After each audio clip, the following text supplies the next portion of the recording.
Hello friends, good evening. कैसे हैं आप सब? एक बार फिर से स्वागत है आपका हमारे YouTube channel secure study point पर। दोस्तों, आज तक मैं आपको करंट अफेयर की वीडियो नहीं देता था, लेकिन जनवरी तक तो मैंने नहीं लिखे थे, लेकिन फरवरी माह से मैंने करंट अफेयर भी आपके लिए लिखना शुरू कर दिया था। और आज मार्च है, 1 मार्च है, तो दोस्तों मैं आपके लिए करंट अफेयर की वीडियो दे रहा हूँ। तो दोस्तों, जो भी फरवरी माह में कुछ इंपॉर्टेंट घटनाएँ घटी हैं वो सब इसमें लिया गया है। इसका दोस्तों एक पार्ट और आएगा और इसमें 20 इंपॉर्टेंट प्रश्न हैं जो कि आपके आगामी एग्जाम में पूछे जाने की पूरी संभावना है। तो चलिए दोस्तों शुरू करते हैं। वीडियो को अंत तक ज़रूर देखिएगा। बाकी मैंने स्लाइड बनाई हुई है, बिल्कुल वन लाइनर में है दोस्तों, आपको सिर्फ उत्तर उसका पता होना चाहिए और बाकी थोड़ा बहुत एक्स्ट्रा फैक्ट भी आप इस वीडियो में जान लेंगे। तो सबसे पहले दोस्तों मैं आपको करंट अफेयर बताऊँ, सबसे पहले मैं आपको इस माह के कुछ दिवस बता देता हूं जो कि कुछ इंपॉर्टेंट है। अगर आपको आते हैं तो आप वीडियो स्किप कर सकते हैं, आगे बढ़ सकते हैं। सबसे पहले दोस्तों 2 फरवरी को, जो कि बहुत ज़्यादा इंपॉर्टेंट है, 2 फरवरी को आपके मन में भी आ गया होगा, विश्व आर्द्र भूमि दिवस। विश्व आर्द्र भूमि दिवस 2 फरवरी को मनाया जाता है। बहुत ज़्यादा इंपॉर्टेंट है, एग्जाम में कई बार पूछा गया है और पूछे जाने की पूरी संभावना, इसलिए आप बिल्कुल याद रखेंगे 2 फरवरी को विश्व आर्द्र भूमि दिवस। ये इसलिए दोस्तों क्योंकि 2 फरवरी 1971 को रामसर सम्मेलन हुआ था। रामसर जगह पड़ती ईरान में, तो इसलिए ये जो है 2 फरवरी को विश्व आर्द्र भूमि दिवस मनाया जाता है और ये आपको बिल्कुल याद रखना है। थीम क्या पता अगर आ जाए तो चलो याद बता देता हूँ, आपको याद रहे ना रहे। वेटलैंड्स जो थीम थी इस बार वो थी वेटलैंड्स एंड वाटर, तो ये इस बार की थीम रही है विश्व आर्द्र भूमि दिवस की। अगला जो दिवस है दोस्तों विश्व कैंसर दिवस। अब आपके मन में सीधे आ जाना चाहिए कि विश्व कैंसर दिवस कब मनाया जाता है। तो दोस्तों ये मनाया जाता है कब? 4 फरवरी को। 4 फरवरी को। अगला दिवस है जो गुलाब दिवस है, वो मनाया जाता है कब?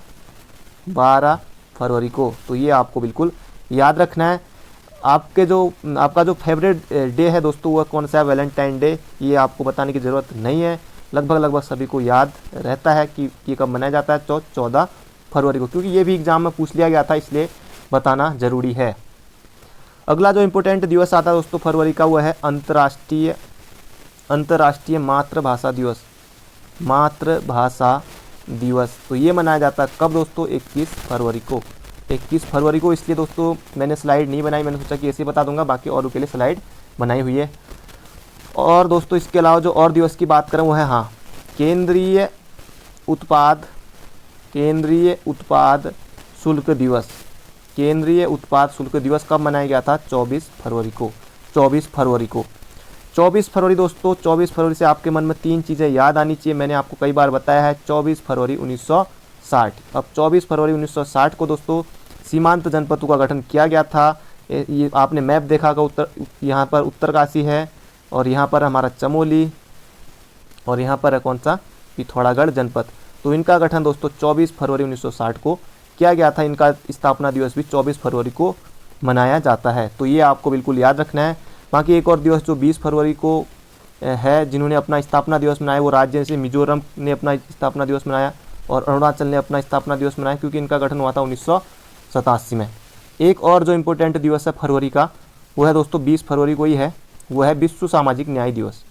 विश्व सामाजिक न्याय दिवस, तो इतना आपको याद रखना है। बाकी जो इम्पोर्टेंट दिवस है विश्व आर्द्र भूमि दिवस और इसके अलावा अंतर्राष्ट्रीय मातृभाषा दिवस, केंद्रीय उत्पाद शुल्क दिवस, बाकी चमोली पिथौरागढ़ उत्तरकाशी का गठन कब हुआ इसे आप बिल्कुल याद रखेंगे, और सामाजिक न्याय दिवस इसे आप बिल्कुल याद रखेंगे। तो बढ़ते हैं अगले क्वेश्चन की तरफ।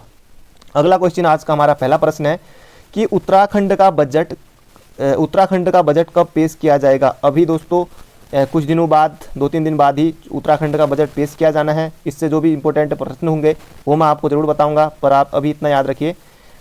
खैर एग्जाम में तो आए ना आए, पर उत्तराखंड का बजट कब पेश किया जाएगा? 4 मार्च को पेश किया जाएगा। जो भी इंपॉर्टेंट बातें होंगी उसके लिए ऊपर अलग से वीडियो आपके लिए लेकर आऊँगा। जो अगला प्रश्न है क्वेश्चन नंबर 2, ग्रीष्मकालीन राजधानी। अब आपको बताया कि ग्रीष्मकालीन राजधानी हमारी गैरसैंण है और ग्रीष्मकालीन राजधानी गैरसैंण में विधानसभा सत्र आयोजित किया जाएगा। तो दोस्तों ये किया जाएगा अब 1 से 10 मार्च के बीच में ये गैरसैंण में विधानसभा सत्र आयोजित किया जाएगा। बाकी आपको बताया कि हमारे 2 विधानसभा भवन है, एक है दून में और दूसरा है कहाँ? गैरसैंण में। तो ये आपको बिल्कुल याद रखना है। बढ़ते हैं अगले क्वेश्चन की तरफ।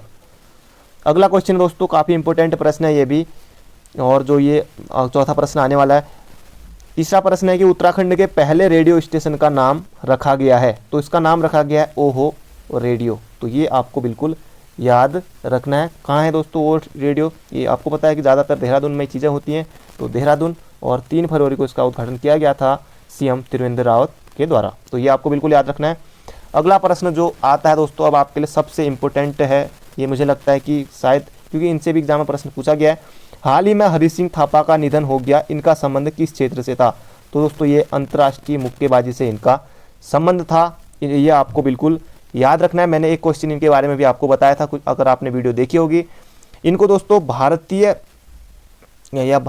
उत्तराखंड बॉक्सिंग का भीष्म पितामह कहा जाता है। इनको याद रखिए कि बॉक्सिंग का भीष्म पितामह कहा जाता है, बॉक्सिंग का भीष्म पितामह कहा जाता है, ये आपको बिल्कुल याद रखना है। या फिर उत्तराखंड बॉक्सिंग का जनक भी इन्हें कह सकते हैं, हरि सिंह थापा को। हरि सिंह थापा उत्तराखंड बॉक्सिंग का जनक इन्हें कहा जा सकता है। और इन्होंने 1958 में आयोजित तृतीय एशियाई खेलों में रजत पदक इन्होंने जीता था।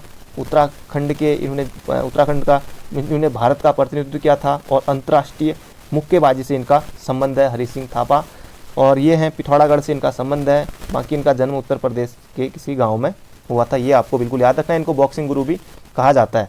और जो एक आपको याद रखना है इनसे संबंधित जो महत्वपूर्ण है कि प्रथम देवभूमि द्रोणाचार्य पुरस्कार प्राप्त करता है। द्रोणाचार्य पुरस्कार प्राप्त करता है, कब दिया गया था? तो 2013 में दिया गया था। अब इनसे संबंधित दोस्तों कुछ भी प्रश्न पूछा जा सकता है, इसलिए आपको ये बताना जरूरी था। बाकी आप याद रखेंगे कि हरि सिंह थापा का निधन हो गया है और अंतर्राष्ट्रीय मुक्केबाजी से इनका संबंध रहा है, और उत्तराखंड बॉक्सिंग का जनक इन्हें कहा जाता है। अब अगला प्रश्न दोस्तों, ये भी मुझे लगता है कि व्यक्तिगत रूप से ये भी आपके लिए महत्वपूर्ण हो सकता है, क्योंकि दोस्तों इसके बारे में आपने ज़रूर सुना होगा और सभी ने देखा भी होगा। लगभग वीडियो सबके फ़ोन में चल रही थी उस टाइम। बहुत बुरी घटना कह सकते हैं इसे, केदारनाथ आपदा के बाद चमोली में ग्लेशियर टूटने से प्राकृतिक आपदा की घटना कब घटित हुई? अब दोस्तों एक में आपके लिए जितनी आपदा हुई हैं एक पूरी सेपरेट वीडियो आपके लिए अलग से आ जाएगी, आप चिंता ना करें। कौन सी घटनाएं, भूकंप, भूस्खलन, आप उसके बिल्कुल चिंता मत करें। तो ये हमारा प्रश्न है कि चमोली में ग्लेशियर टूटने से प्राकृतिक आपदा की घटना कब हुई? तो ये 7 फरवरी 2021 को हुई थी। लगभग 10 बजे 11 बजे फिर लगभग सब लोगों को इसके बारे में पता लग गया था चमोली में। ये आपको बिल्कुल याद रखना है। और रोहतक ग्लेशियर स्थित है, तो रोहतक ग्लेशियर चमोली में स्थित है। यही दोस्तों जो रोहतक ग्लेशियर है, इसी का एक जो भाग टूटा था, इसी को हैंगिंग ग्लेशियर कहते हैं। अब हैंगिंग ग्लेशियर कुछ है नहीं, ये ग्लेशियर को टूटने को ही हैंगिंग ग्लेशियर कहा जाता है। रोहतक ग्लेशियर कहाँ स्थित है क्या पता, ये भी इस तरह से एग्जाम में एक क्वेश्चन सिर्फ आपको पता है इस तरह से एक क्वेश्चन सिर्फ सिंपली पूछ लिया जाता है।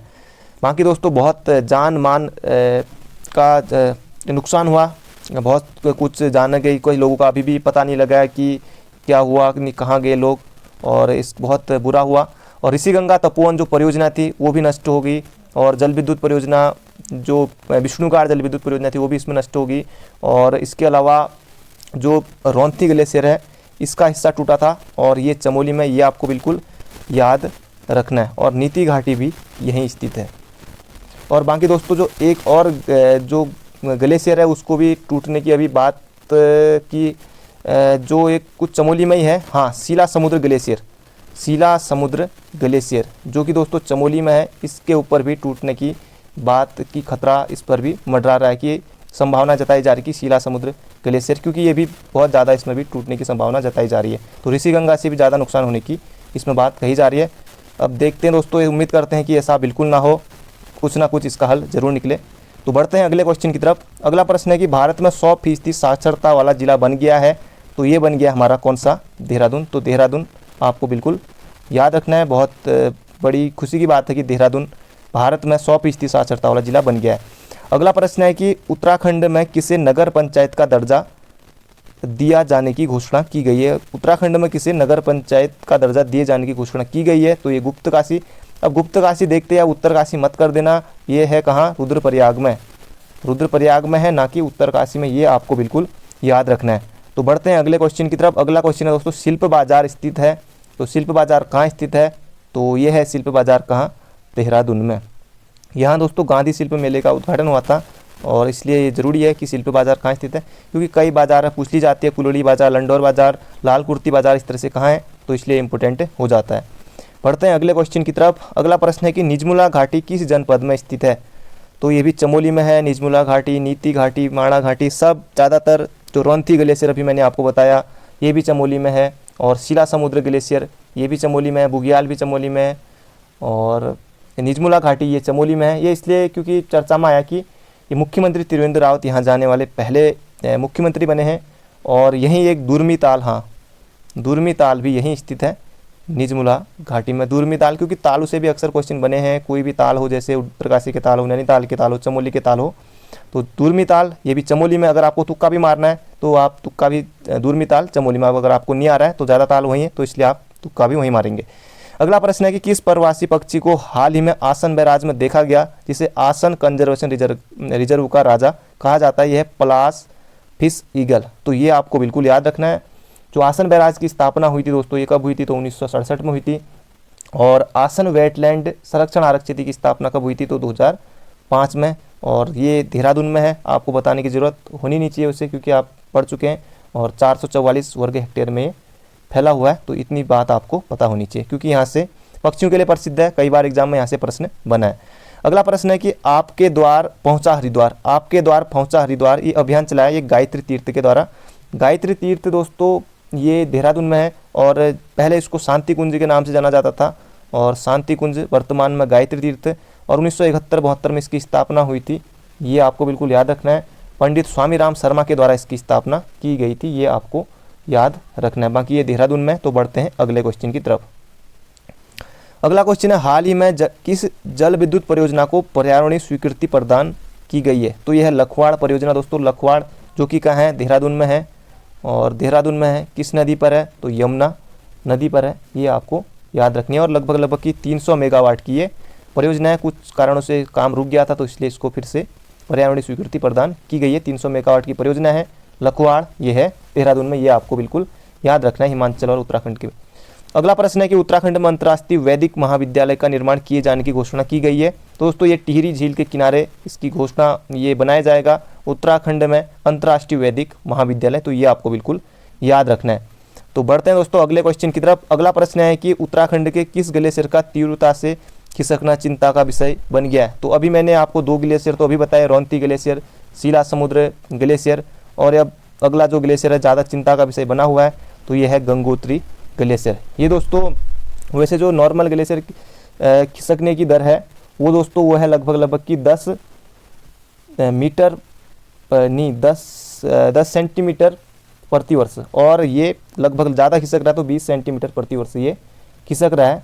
तो ये आपको बिल्कुल याद रखना है गंगोत्री ग्लेशियर। बाकी कितना शायद ये तो ना आए, पर गंगोत्री ग्लेशियर कौन सा ग्लेशियर है ये जरूर पूछा जा सकता है। अगला प्रश्न दोस्तों ये भी काफ़ी इंपॉर्टेंट है, ये और ये दोनों इंपॉर्टेंट मुझे लगते हैं। यह है कि पुलिस में महिला कमांडो दस्ता शामिल करने वाला देश का चौथा राज्य कौन बना? तो ये बना है हमारा प्यारा उत्तराखंड, और इसमें लगभग की 22 सदस्यीय दल इसमें होंगे। तो 22 सदस्य इसमें होंगे। महिला कमांडो का ये दस्ता है उत्तराखंड पुलिस का। या फिर इस तरह से पूछा जाएगा कि पुलिस में महिला कमांडो का दस्ता शामिल करने वाला उत्तराखंड भारत का कौन सा राज्य बना? तब आप बताएंगे चौथा राज्य बना। और इस तरह से मैंने आपको बताया दिया कि पुलिस में महिला कमांडो दस्ता शामिल करने वाला देश का चौथा राज्य कौन बना? तो उत्तराखंड। तो उत्तराखंड कौन सा राज्य बना? चौथा। तो इस तरह से तो यह आपको बिल्कुल याद रखना है। अगला प्रश्न है कि उत्तराखंड के कृषि उत्पादकों को नाम दिया गया है 3K कृषि एवं किसान कल्याण। तो ये आपको बिल्कुल याद रखना है। अगला क्वेश्चन है तोता घाटी स्थित है, या तोता घाटी कहाँ स्थित है? तो ये दोस्तों कहाँ स्थित है? टिहरी में, और ऋषिकेश बद्रीनाथ मार्ग पर ये स्थित है। तो ये आपको बिल्कुल याद रखना है। बाकी दोस्तों इसकी जो पार्ट 2 है वो बहुत जल्दी आएगा, तो वो किसी दिन आ जाएगा, और बाकी कल को उत्तराखंड की वीडियो आएगी, उसलिए आप लोग तैयार रहिए। तो मिलेंगे दोस्तों कल एक नई वीडियो के साथ। जो लोग नए हैं दोस्तों, अगर आपने चैनल को अभी तक सब्सक्राइब नहीं किया तो सब्सक्राइब कर लीजिए, और अभी तक लाइक नहीं किया तो लाइक, और वीडियो को जाते जाते शेयर भी आपको जरूर करना है। तो अपना ध्यान रखिएगा दोस्तों, मिलेंगे कल एक नई वीडियो के साथ। तो तब तक के लिए goodbye, thank you so much.